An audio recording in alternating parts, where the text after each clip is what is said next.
میں ڈاکٹر سیدہ جبین زہرا آپ سب کو خوش آمدید کہتی ہوں۔ آج کی کلاس کے لیے ہم نے ایک نئے عنوان کا انتخاب کیا ہے۔ وہ عنوان ہے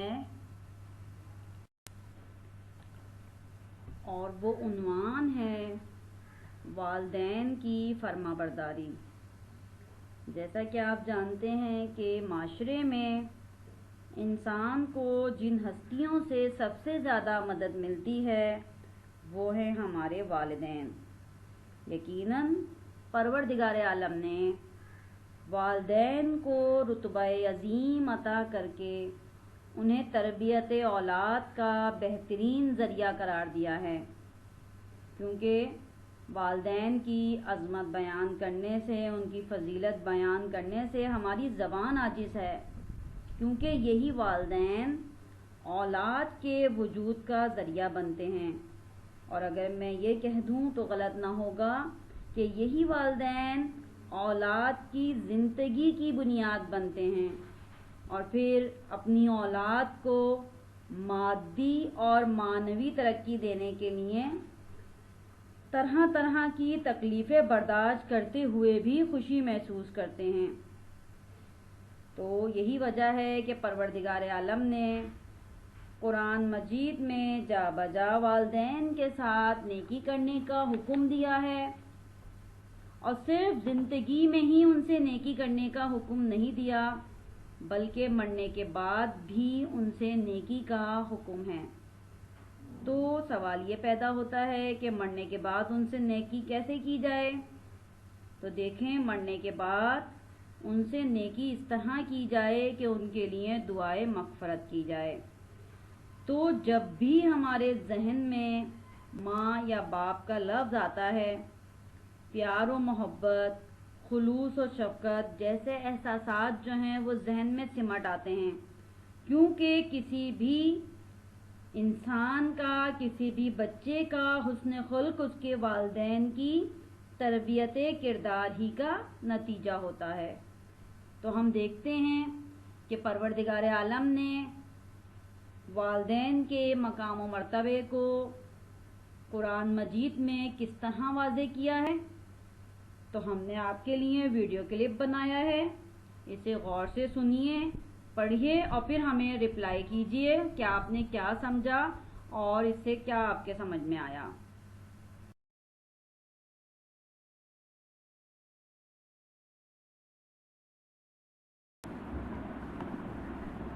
وَقَضَى رَبُّكَ أَلَّا تَعْبُدُوا إِلَّا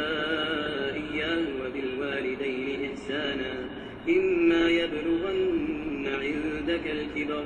أَحَدُهُمَا أَوْ كِلَاهُمَا فَلَا تَقُل لَّهُمَا أُفٍّ وَلَا تَنْهَرْهُمَا وَقُل لَّهُمَا قَوْلًا كَرِيمًا واخفض لهما جناح الذل من الرحمة وقل رب ارحمهما كما ربياني صغيرا۔ تو اسٹوڈنٹس، آپ نے دیکھا کہ قرآن مجید کی روشنی میں پروردگار عالم نے والدین کا کتنا بڑا رتبہ رکھا ہے، کہ پروردگار عالم قرآن مجید میں جا بجا والدین کی اطاعت، ان کی فرما برداری، ان کے ساتھ نیکی کرنے، ان کا خیال رکھنے کا حکم دے رہا ہے۔ اور نہ صرف قرآن میں بلکہ ہم یہ دیکھتے ہیں کہ ہمارے معصومین بھی والدین کے مرتبے کو اس طرح واضح کر رہے ہیں۔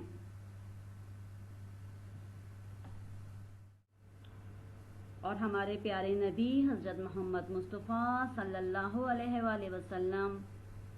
ایک جگہ اور فرماتے ہوئے نظر آتے ہیں کہ اے لوگو، آگاہ ہو جاؤ، میں تم کو گناہ کبیرہ میں سے ایسے گناہ کی خبر دیتا ہوں جو سب سے بڑے گناہ ہیں، کہ اللہ کا کسی کو شریک قرار دیا جائے یا والدین کی نافرمانی اور ان کے حکم کی خلاف ورزی کی جائے۔ تو دیکھیے، ہمارے نبی کے اس ارشاد سے بھی یہ واضح ہو جاتا ہے کہ اگر ہم اللہ کے ساتھ کسی کو شریک قرار دیں گے گویا ہم گناہ کبیرہ میں داخل ہو گئے، یعنی ہم سے گناہ کبیرہ ہو گیا، شرک کر دیا ہم نے کہ ہم نے اللہ کے ساتھ کسی کو شریک قرار دے دیا۔ یا دوسری چیز جو ہمارے نبی ارشاد فرما رہے ہیں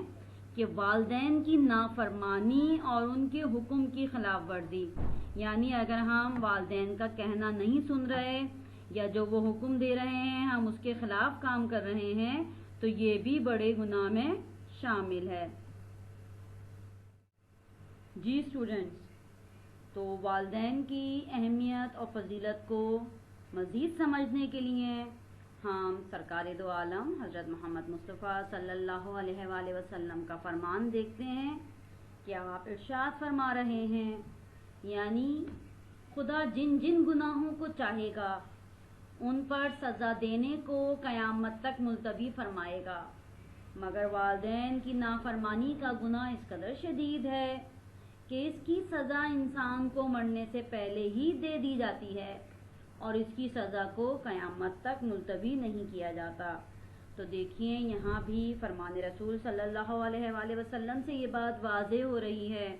کہ اللہ تعالیٰ جن جن گناہوں کو چاہے گا وہ قیامت تک ملتوی کر دے گا، لیکن اگر ہم نے والدین کی نافرمانی کا گناہ کیا ہے، ہم نے والدین کا دل دکھایا ہے، ان کی حکم کو نہیں مانا ہے، تو یہ گناہ جو ہے والدین کی نافرمانی کا یہ اس قدر شدید ہے کہ اس کی سزا انسان کو مرنے سے پہلے ہی دے دی جاتی ہے، یعنی اس کی سزا جو ہے اللہ قیامت تک ملتوی نہیں کرتا، بلکہ جو والدین کا نافرمان ہے اس کو دنیا ہی میں سزا مل جاتی ہے۔ تو ہم اللہ تعالیٰ سے یہ دعا کرتے ہیں کہ پروردگار عالم ہم سب کو توفیق دے کہ ہم انسانی معاشرت کے بنیادی محسنوں یعنی والدین کی عزت کریں، ان کی بے مثال خدمتوں کی اہمیت اور عظمت کا احساس کریں اور ان کی نافرمانی کا ارتکاب نہ کریں۔ آمین۔ جی اسٹوڈنٹس، تو والدین کے ساتھ نیکی سے پیش آنے کے حوالے سے ہمیں یہ فرمان معصوم بھی ملتا ہے کہ ہمارے امام جعفر صادق علیہ السلام ارشاد فرماتے ہیں کہ اگر کوئی شخص چاہتا ہے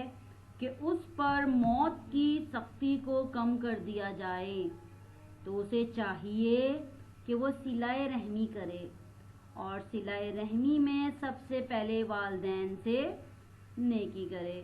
تو دیکھیں یہاں معصوم کے فرمان کی روشنی میں یہ بات واضح ہو جاتی ہے کہ ہمیں صلہ رحمی کرنی ہے۔ اگر ہمیں موت کے وقت کی سختی سے بچنا ہے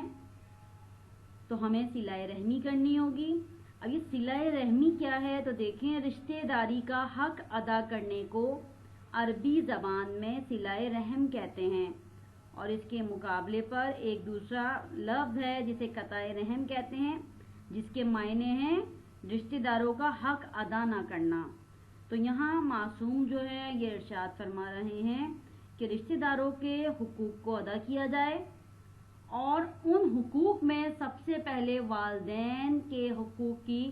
جو ہے ادائیگی کی جائے، والدین کے ساتھ نیکی کی جائے، تو پھر یہ ہوگا کہ ہم موت کے وقت جو ہمارے اوپر سختی کا عالم ہوگا ہم اس سختی سے بچ جائیں گے۔ تو ہم دعا کرتے ہیں کہ پروردگار عالم ہم سب کو والدین کے ساتھ نیکی کرنے، ان کی خدمت کرنے کی توفیق عنایت فرمائے، تاکہ ہم دنیا میں بھی سرخرو ہو سکیں اور آخرت میں بھی سرخرو ہو سکیں۔ الہی آمین۔